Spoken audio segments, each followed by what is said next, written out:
দেখো, এটা হচ্ছে পাকা কাঁঠালের বীজ। এই কাঁঠালের বীজটা আমি 2 দিন রোদ্রে দিয়ে শুকিয়ে নিয়েছি।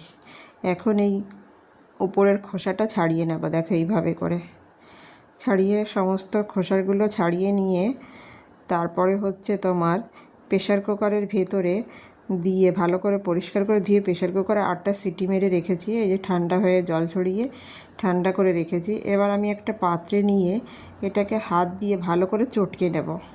কেউ মিক্সিতেও করতে পারো, তবে মিক্সিতে করলে বেশি কাদা কাদা হয়ে যাবে। আমি একটু দলা দলা মতো চাইছি, তার জন্য আমি হাত দিয়েই চটকে নিয়েছি। দেখো, আর এখানে নিয়েছি ফোড়নের জন্যে জিরে, পাঁচফোড়ন, শুকনো লঙ্কা, তেজপাতা আর গোটা গরম মশলা।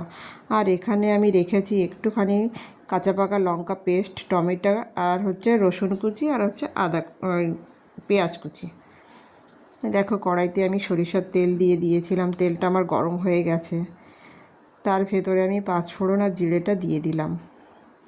পরিমাণটা দেখো, জিরে আর পাঁচফোড়ন, কারণ আমি এখানে পেঁয়াজ রসুন ব্যবহার করছি, তো সেই জন্য আমি একটু জিরেও দিয়েছি। কারণ আমি এই কাঁঠালের বীজটা দিয়ে আমি ডাল তৈরি করছি। এটা হচ্ছে ডাল, একটা ডালের রেসিপি। কাঁঠালের বীজটা দিয়েই ডাল হবে।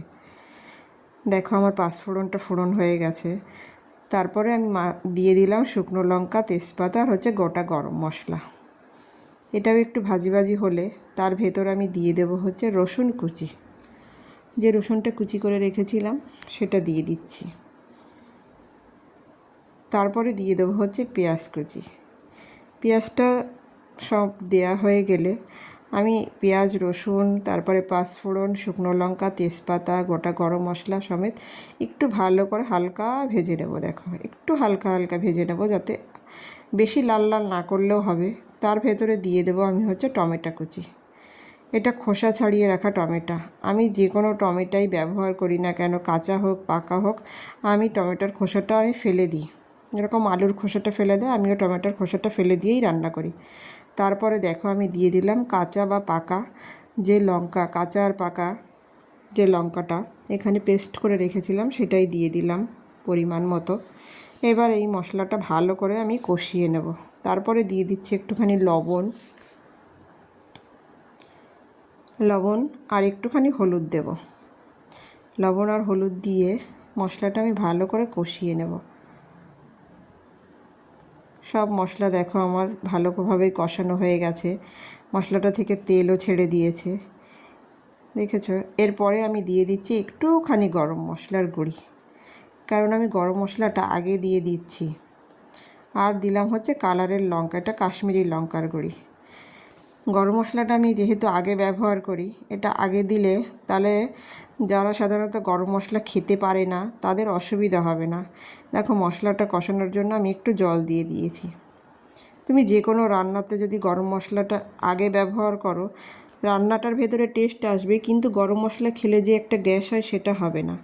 এবার যে ম্যাশ করে রাখা যে কাঁঠালের বীজগুলি রেখেছিলাম ম্যাশ করা, সেটা আমি দিয়ে মশলার সঙ্গে ভালো করে কষিয়ে নেব। দেখো, কাঁঠালের বীজটার সঙ্গে ভালোভাবে দেখো আমার কষানো হয়ে গেছে, কড়াই থেকে উঠে উঠে আসছে, এরকমভাবেই হবে।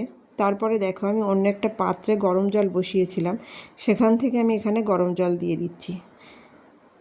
সবাই সাধারণত জানে যে আমি রান্নাতে গরম জলটাই বেশি ব্যবহার করি। দেখো, জলটা দেওয়ার পরে দেখো ডালটায়, কাঁঠালের বীজের যে ডালটা সেটা আমি ফুল ফ্লেমে দিয়ে দেখো আমি জাল দিয়ে নেব মিনিট 15 মতো। দেখো, জাল দিয়ে আমার হয়ে গেছে, ঝোলটা অনেকটাই কমে গেছে, তরকারিতে জালটাও আমার খুব সুন্দর এসছে। তবে আরও খানিকক্ষণ জ্বালাবো আমি এটা, কারণ ডাল হবে তো, ঝোল ঝোল থাকলে ভালো লাগবে না। এবার দিয়ে দিচ্ছি একটু ভাজা জিরের গুঁড়ি, কারণ গরম মশলাটা আমি আগে দিয়েছিলাম, জিরেটা ব্যবহার করিনি। এটা ভেজে রাখা জিরে, তাই নামানোর সময় দিলে এর গন্ধটা আলাদা থাকে। দেখো, আমার হয়ে গেছে ডালটা, কত সুন্দর হয়েছে। দেখো কি সুন্দর হয়েছে। এটা গরম গরম তো, তাই এরকম। ঠান্ডা হলে আরও অনেকটাই টেনে যাবে। দেখো, খুবই সুন্দর এই রেসিপিটা, খেতেও খুবই সুন্দর হয়। দেখো, কাঁঠালের বীজ দিয়ে ডাল সত্যিই সুন্দর।